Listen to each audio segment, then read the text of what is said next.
Ngizothanda ukuthi ngikubingelele ngiphinde futhi ngikwamukele khona la kuZimi Live. If ufuna ukuhlezi nje u-updated ngesizini zakho la eMzansi, ungakhohlwa ukuthi usubscribe kule channel and uphinde uklikhe i-bell for ama-notification. So kule video namhlanje ngizokhuluma ngendaba ethinta uNkunzi, uGabisile, umthambisi.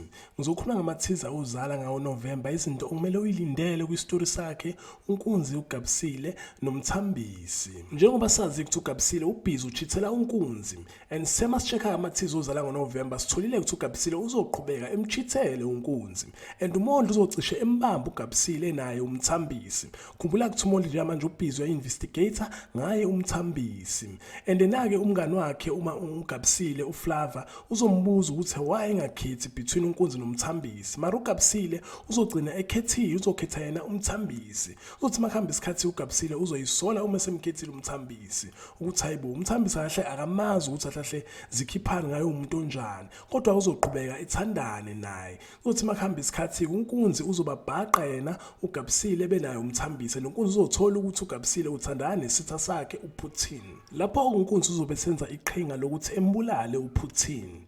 Yo ama-teaser bengusummarizeela but ngizobuya namanye awaphelelanga. Xa nje ukuthi ungakhohlwa ukuthi like le video so that uzokhona ukuthola enye ivideo mase ngiphinde futhi ngu-update ahlahle i-story sakho nasoqhubeka kwenzakaleni. Xa ungakhohlwa nje ukuthi like, angithi nje danke ngiyabonga.